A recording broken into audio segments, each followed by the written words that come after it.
My name is Kelly, and I've been working in this field. I started this journey in '98 when I decided to go back to school. I've been selling real estate while I was raising my kids. I felt like I was a taxi cab driver and listened to a lot of couples in the backseat. So it just kind of fit. It was what I really enjoyed doing, was actually listening, not selling houses. So I went and started the whole journey in '98 and have worked in residential, started as a part-time staff in residential in 1998 and have just kind of worked through a lot of different areas. But and in about 2010, I actually moved to Vegas. I don't know why people moved to Vegas, but I did. And so, but I came and worked with adults and ran an IOP here. And I loved working with adults. So when I went back to St. George a few years later, I was still working with adults, but had the opportunity to come back to Eagle Ranch because I had been there for about 4.5 years and then left. And so I came back in 2014. And by 2016, we figured the need that there was such a need in our community for adolescent care, just in our community, that we decided to open the outpatient side of Eagle Ranch. And so I feel really, really blessed because I work with adolescents and I work with adults. So I kind of have the best of both worlds. I work with a lot of families, I do couple work, but a lot of families and a lot of adolescents. And so I very much enjoy what I'm doing, and I love working with kids because they kind of keep you young. Even though the gray hair doesn't look like it, they do keep you young. But I've gotten a lot of gray hair from the kids I work with. So, well, let's get going on what we're doing today. So we're going to talk about the applications. We're going to give you guys some great interventions. You're going to leave here with interventions that you can actually go to your office on Monday and use. And so we're really excited to present some of the interventions, and they're all levels of care as well. So you can use some of them in an outpatient setting. You can use some of the interventions in residential. So we're trying to give you guys a lot of information today. And so, and one of the things, just a reminder too, don't forget to sign in if you need to in the back. Yeah, it's at that back by the water. So one of the things that happens with choice theory is and we're going to get into this, is that choice theory says that everything that we do, we have choices about. And we're talking everything from thinking, feeling to a point, and Daryl will talk more about this later, behavior for sure, and then physiology a little bit, not as much in the physiology.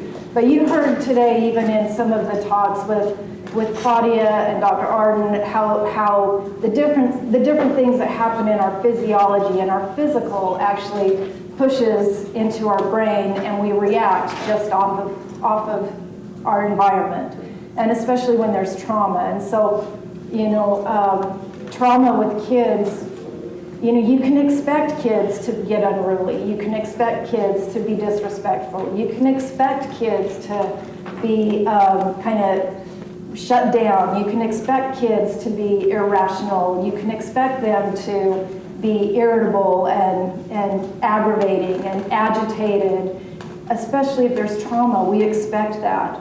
But we can also expect them to get better. And I love, I don't know if you've heard of Gentry and Roton that do the integrated trauma therapy, which we do a lot of in our work. But he talks about implanting a psychic virus. And what that means, a positive psychic virus, is helping our clients know that they can expect to feel better. And the minute that we kind of talk about you can expect to feel better, it starts the process, right? Because we do have choices, and we're going to talk about that in this choice theory. We have a choice to feel better, and I know Dr. Arden talked about this. It's that feeling sick, we're going to be sick, right? If we feel sick, we're going to, physiology and biology and mentally and emotionally, we're going to exacerbate that. So we have to really look at all of this as we're working with these clients and being able to help them know you can also expect to feel better. You haven't felt better, but you can expect to feel better. So how choice theory works with this, one of Deepak Chopra's quotes, thank you, I'm like sayings, it's not a saying, is that everything that happens to you is self-created. Whenever you're responding to any situation, whether it's a sip of coffee, a traffic jam, a love note, criticism from a boss, rainy weather, you're responding to a signal that you generated within yourself. Now, sometimes that's a hard concept to think about, because that means that when I'm sitting in St. George traffic, and I can tell you St. George traffic is rough. It's probably, I don't know what it is, Utah drivers, I'm not sure. Anyway, you're sitting in St. George traffic and I'm trying to get somewhere, and I have two people driving 10 miles under the speed limit, and I'm sitting in my car and I'm reminding myself the more aggravated I get, the more I know I'm choosing to be aggravated. But how do we stop it, right? How do we get to the point where I'm not aggravated, I'm choosing that, but how can I now kind of go with it instead of fight against it? And so that is exactly what Deepak Chopra is saying with that. I'm choosing that action, I'm choosing that behavior, I'm choosing that thought, and I'm choosing that emotion if I'm aggravated. Now, if I'm in a time crunch, I'm going to be even more aggravated. And that's part of it too, right? Is if I'm in a hurry or I'm late, I'm going to be more aggravated than I would be if I'm just stuck behind two people. And the thing that you want to remember is, where is your focus? So if I'm focused on the two cars that are in front of me driving slow and I can't go around them, how aggravated do you think I'm going to be? I mean, probably pretty aggravated, right? I'm probably going to get elevated. I might even start yelling at them, or grabbing my steering wheel a little bit tighter. And part of what's happening is my focus is exactly on the two things that I can't control, right? Which then that becomes a little more aggravating. So we have to look at, where's my focus, right? Now, if I could take my focus and say, okay, let's just look at the scenery. I got nothing better to do, right? I'm stuck behind two cars. Let me just kind of look out the window and see if I can get my focus off something. My emotion's going to come from a 10 to probably an 8, 7, and it'll start dropping, right? And so that's part of what Deepak Chopra is talking about, and that's one of the things that we really try to teach our clients and the kids, is that they have choices. They can be aggravated with their peers. However, you are making a choice to do that. You're putting all your focus on that drama, and so you're creating actually more aggravation for yourself. So that's part of what we teach. So the definitions of choice theory that we're gonna go through today are total behavior, and I'll go through what that is. But total behavior is everything we do. That's everything we are, everything we think, everything we feel physically. It's all of it together, right? And our actions. And I'll get more into that.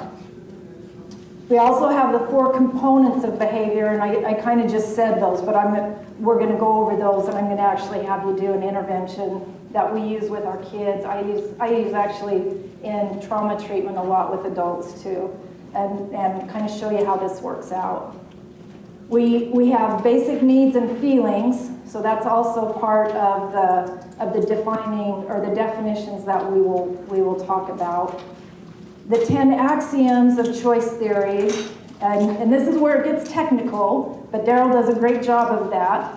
And then Annie's going to make sure that you understand the external versus the internal, because that also gets a little complex. So, you ready? There we go. Okay. So total behavior. All behavior is chosen. Now we struggle with this one because again, if I go back to my example of being behind that car and I'm choosing my behavior of being aggravated and tailgating, is it me or is it them, right? And if I really look and I'm accountable to myself, that's totally me. They're not making me do that, right? They're not forcing me to tailgate. I'm not getting less emotional by doing that, right? I'm choosing that behavior. So there's some controversy in that statement, but as we get into this, I'm hoping you'll kind of see why that's a fact. So the behavior is a way for the human system to balance itself based on the basic needs. So as a system, and as any system, right? Our family system, our work system, our human system, we are always trying to balance ourselves, always. We always need to be in balance somehow. And so even in a family system, if you have somebody that is in recovery and comes back to the family system, which teenagers do if they've gone to residential, they come back to the family system and now the family system is off balance. That family system is either going to grab them and bring them back into kind of the dysfunction, or they have done their own work and they're all going to find a new balance, right? We're hoping for the latter, obviously. We want the new balance. So that's part of how the balance, balance is happening all the time in our world. Behavior is comprised of 4 components which work simultaneously together. Choice theory refers to this as total behavior. So we're talking about total behavior with the 4 components that I'm going to go through right now. So the 4 components of behavior, the first one is physiology. That's our physical world, right? So we may feel cold.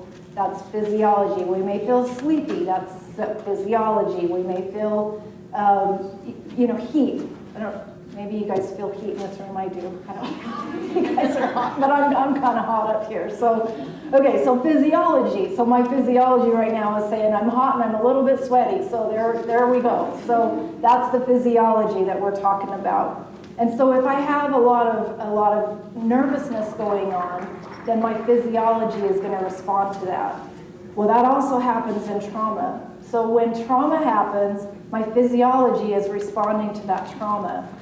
The thing that happens with trauma, and especially with teenagers, and they talked a lot about this morning in all three of the keynote speakers, but the thing that happens is our physiology remembers, right? Physiology remembers, and so we don't remember maybe logically or mentally or even emotionally that my body is being triggered. We don't think that way. We don't connect those dots, but it's happening, and all of a sudden I'm irritable, I'm lashing out, I'm isolating, I don't want anybody to be around me.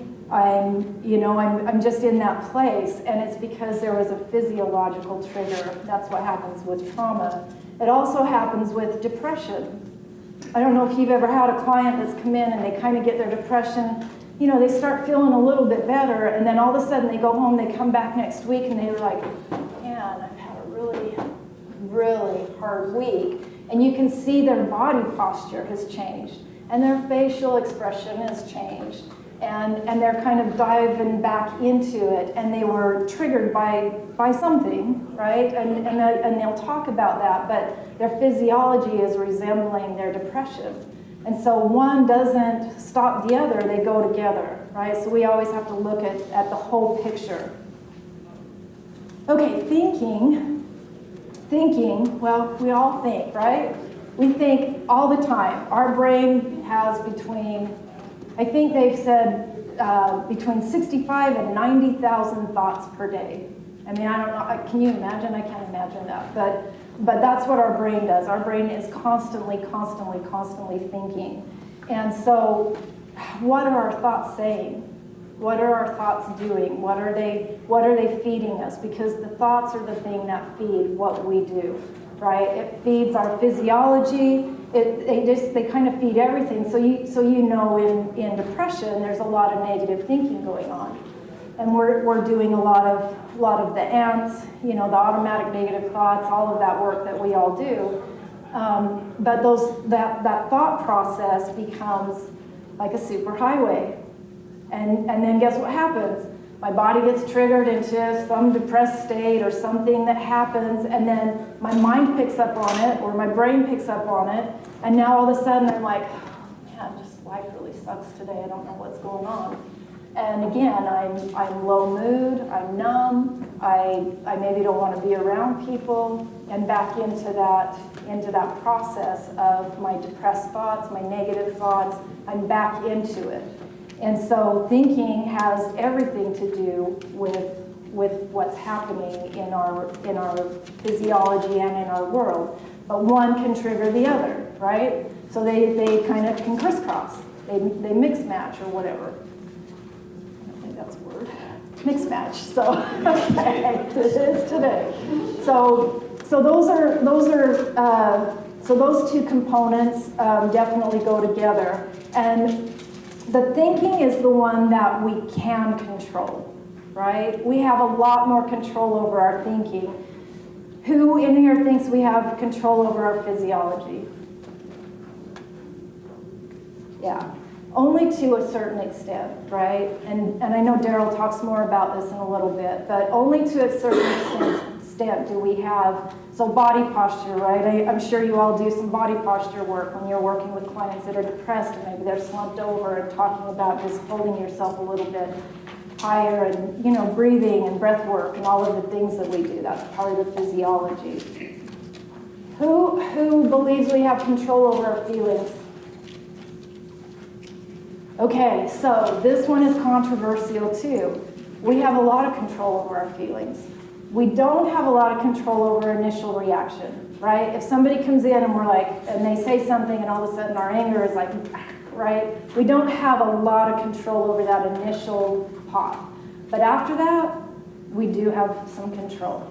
I can choose to walk away and say, whoa, okay, I can either lash out or I can walk away and kind of calm myself down, or I can jump right into it and really react. Okay, so feeling, again, this is where choice theory comes in, and teaching, especially adolescents, they get really good at this actually. They get really good at being able to say, yeah, I feel really frustrated right now, and then figuring out their response and calming their frustration down and finding a different emotion, right? And being able to manage through that. So taking their intense emotion from that 10 down into 5s and 6s or 4s or something like that. So that's part of that total behavior. And then the last thing is action, which is behavior, and we have all control over behavior, right? We have all control over behavior even though we react. Right? We definitely react. A lot of times we don't respond, and kids definitely don't respond very often. They definitely react. But what I know we do watch is they are getting through the program. We watch them go from react mode into respond mode, and that's a great day. Those are great days. So we're going to put this to the test, and I'm going to do just one of the interventions that I do with adults and kids, and it's kind of a fun one. So, well, I don't know, fun, if it's the word. So, you don't have to do anything. So, I don't know, you don't have to do anything, but what I'm going to do is I want you to picture a spaghetti strand, an uncooked stick of spaghetti. Okay, and that uncooked stick of spaghetti is it's pretty rigid, yeah? It'd break, it'd snap, it's rigid, it's not very malleable. Okay, so what I want you to do is just take a deep breath in, and I want you to act like a spaghetti strap. I want everybody to get really rigid, really rigid. Sit in your chair, be pretty tense. I want you to just kind of feel like you're rigid, all right? And I want you to think about this for just a minute and ask yourself, okay, if I'm in this state, and not today, but generally in this state, because I know we've all been in this state, right? How's my anxiety? Where would you think your anxiety would be? Pretty high? Nervousness, pretty high? Okay, so relax from that. So now what I'm going to have you do is picture the spaghetti after it's been cooked, right? You can wave it, you can throw it, it'll make fun little designs on the wall. It'll, it's just very flexible. And so now what I want you to do is just take a deep breath, and I want you to become a wet noodle. And so everybody just kind of wet noodle, right? Just slouch, relax, wet noodle. Now when the kids do this, they are like, wow, wet noodle. They just go for it, and they love it. And now in groups, they actually will say that to each other, wet noodle, and everybody just goes, wow. And so tell me, what would that do for your anxiety, your nervousness? What would wet noodle do? It would calm things down immediately, right? Because here's the really cool thing. It is impossible for anxiety to live in a total relaxed body state. Those two things don't match, they can't happen. So in trauma treatment, because you're dealing with the sympathetic nervous system, if you can get people into a relaxed body state, their trauma trigger will immediately come down. And kids are much better than adults at this. So for adolescents, it's just a great little intervention to use when you're trying to get somebody to kind of, okay, let me just calm down, right? Take them to wet noodle. So those are the 4 components of behavior in choice therapy theory. So we have basic needs and feelings, and the first one is survival. Now, again, there's been a lot of talk about this morning, but survival is our place that says, I'm safe or I'm not safe. However, feeling safe and being safe are 2 different things, right? And so anybody that's dealt with trauma or that's had abuse or neglect, they don't feel safe. They may be somewhere that's safe, but inside they don't feel safe. So one of our jobs is to help them learn how to feel safe within themselves, right? That's part of what our jobs are. Love and belonging, again, this is a big one. We all want to feel loved. We all want to feel valued. We all want to feel heard. That's part of our human needs. And so love and belonging is a big one. And I know if you're working with teens, you probably work with a lot of teens that maybe they're not accepted. They've been bullied, they've been neglected, they have a hard time. You know, they may not have a lot of friends, or their friends that they do have are, they're doing the same thing, and so their behavior, they're kind of just acting out. And but the point is that they belong somewhere. You know, they're found somewhere they belong. And even though it's not healthy, we do need to remember that, right? We need to remember that sometimes, even though they're in a really unhealthy place or hanging out with unhealthy peers, they did find somewhere to belong.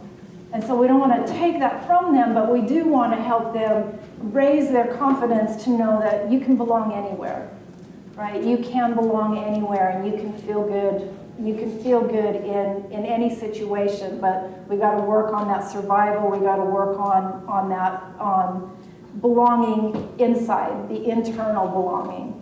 Okay, power or achievement, being empowered, feeling some successes, those are really important in all of our lives. We all want to feel like we've got some success in our life. And so, we want to empower our clients to learn how to feel better, right? They have to figure it out. We're just kind of guides. We're there to support and come alongside them, but they have to figure out how to empower themselves to use your voice and say what you need and talk about your feelings and those things that a lot of times aren't happening. Freedom or independence, we all know that this happens in adolescence. And it kind of looks pretty ugly, honestly. It looks pretty ugly in adolescence because they're really trying to separate from parents. And so that brain just does some really crazy things in adolescence. But they're trying to get to that independent state. And they're trying to feel independence and like they've got the ability to choose and make choices and do some things. Of course, fun. That's, we all need to enjoy and have fun and enjoy life. And then needs and relationships, again, those are back to those values. We want to feel valued. We want to feel that we're part of something. We want to feel like we're heard. So a lot of the family work that we do is talking about communication. And I have one client who's comes into outpatient. She comes in once a week, and she comes in, her and her parents, and then the next week I'll just see her, and we kind of go back and forth. And this young lady, she's 17. She has been straight A student pretty much. She's played soccer. She's just has been really outgoing, very active. Parents are they're good parents. And about a year ago, she started going into some depression. She started having high anxiety. She started self-harming. She wants to die. So a lot of those things that happened, she didn't have anything that is like a precursor, right? She didn't have a trauma. She wasn't abused as a child. However, she was adopted and spent the first 6 months of life in an orphanage overseas. And so, could that be some attachment stuff? Of course it could, right? So there's a lot of things that we're looking at, but part of it is the depressed state, and working with her to find some reasons and things that she wants to do, which she finally figured out that she really wants to go to the Air Force. And once we kind of tapped into that and what she wanted to do in the Air Force, her motivation started changing. Right, because it started a whole plan of desire. It was like, okay, I do want something more than this, right? I do want to die, but yeah, the Air Force would be cool. So then you start, working on how to bring the Air Force into her life, and then start building from there. And from there, then the parents are able to help her with more coping skills. The other thing that we did find out is that she was staying up really late at night, so her sleep was bad. And she was on her electronics. So as they took the electronics away, she did not like that, but the electronics were gone. We saw her mood change in about 2 weeks. So we have to remember, like, electronics there's a lot of addiction that's happening with electronics, and so you want to remember that. And so we had to put some boundaries on the electronics, and now she's going to learn how to use the electronics within some limits so that she doesn't go backwards into it. And there's certain things on YouTube she can't watch. There's certain things that, that she was just getting into that was causing a lot of depression. And of course, if we're feeling depressed, we're going to go towards things that are depressing. So that's what she would watch on YouTube. Same with her music and all of that kind of stuff. So that's part of that needs and relationship, right? Building those relationships, building that support system, building a reason, helping build that bridge towards, just towards life. So, okay, so we are going to watch, this is a little clip on, yeah, I hope it works. This is a clip, and it is exactly about choice theory, and it comes from The Fast and the Furious.